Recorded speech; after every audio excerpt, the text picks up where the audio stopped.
യഹോവയായ ദൈവം വീട് പണിയുന്നവനാണ്. ദൈവമാണ് കുടുംബത്തെ സ്ഥാപിച്ചത്.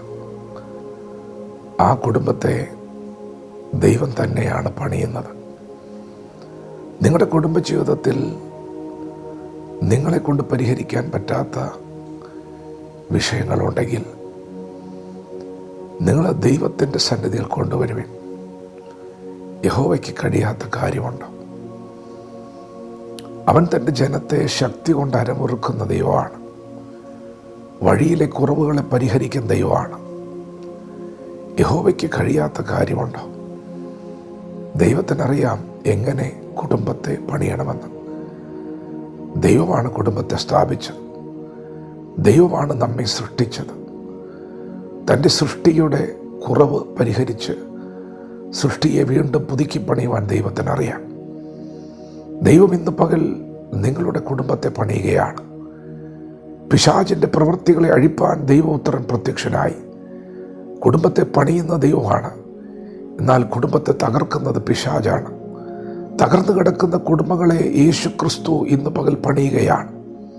അറുക്കുവാനും മുടിക്കുവാനും മോഷ്ടിക്കുവാനും വരുന്ന പിശാച് കുടുംബങ്ങളെ തകർക്കുമ്പോൾ ഇന്ന് പകൽ നിങ്ങൾ കേട്ടുകൊണ്ടിരിക്കുന്ന ഈ വചനത്തിലൂടെ, ഈ വചനത്തിൽ വ്യാപരിക്കുന്ന പരിശുദ്ധാത്മ ശക്തിയിലൂടെ ദൈവം ഇടിഞ്ഞു കിടക്കുന്ന കുടുംബങ്ങളെ പണിയുകയാണ്. ദൈവം കുടുംബങ്ങളെ പണിയുന്നവനാണ്. എന്നാൽ കുടുംബ ബന്ധങ്ങളിൽ ഭിന്നതകൾ കൊണ്ടുവന്ന് ഐക്യത കെടുത്തിക്കളഞ്ഞ് കുടുംബത്തിൽ അസമാധാനം വിതയ്ക്കുന്ന പിശാചിൻ്റെ പ്രവൃത്തികളെയും ദൈവം ഇന്ന് പകൽ അഴിക്കും. പിശാചിൻ്റെ പ്രവൃത്തികൾ അഴിപ്പാൻ തന്നെ അവൻ പ്രത്യക്ഷനായി. അവൻ കുടുംബത്തെ മാത്രമല്ല, നമ്മുടെ ദൈവം ഉടഞ്ഞുപോയ വ്യക്തിജീവിതങ്ങളെ, തകർന്നുപോയ വ്യക്തിജീവിതങ്ങളെ പണിയുന്നവനാണ്. ദൈവം തൻ്റെ പ്രവാചകനായ യിരെമ്യാവെ കുശവൻ്റെ ഭവനത്തിലേക്ക് അയച്ചു. യിരെമ്യാവോട് ചെന്നപ്പോൾ കുശവൻ കളിമണ്ണുകൊണ്ട് ചക്രത്തിന്മേൽ വേല ചെയ്യുക, ഒരു പാത്രം മെനഞ്ഞുകൊണ്ടിരിക്കുകയാണ്, രൂപപ്പെട്ടു വരികയാണ്. വലിയ പദ്ധതിയുണ്ട്, വിചാരമുണ്ട്, എന്നാൽ അതൊക്കെ ഒരു നിമിഷം കൊണ്ട് തകരുകയാണ്. തൻ്റെ കയ്യിലിരുന്ന ആ പാത്രം ചീത്തയായിപ്പോയി.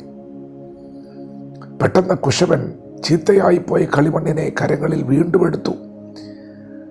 തനിക്കിഷ്ടമുള്ള മറ്റൊരു മാനപാത്രമാക്കി അതിനെ തീർത്തു. ദൈവം തൻ്റെ പ്രവാചകനോട് വിളിച്ചു പറഞ്ഞു, ഇതുപോലെ ഉടഞ്ഞു കിടക്കുന്ന വ്യക്തികളെ, തകർന്നു കിടക്കുന്ന വ്യക്തികളെ ഞാൻ കരങ്ങളിലെടുത്ത് പണിയുന്ന ദൈവമാണ്.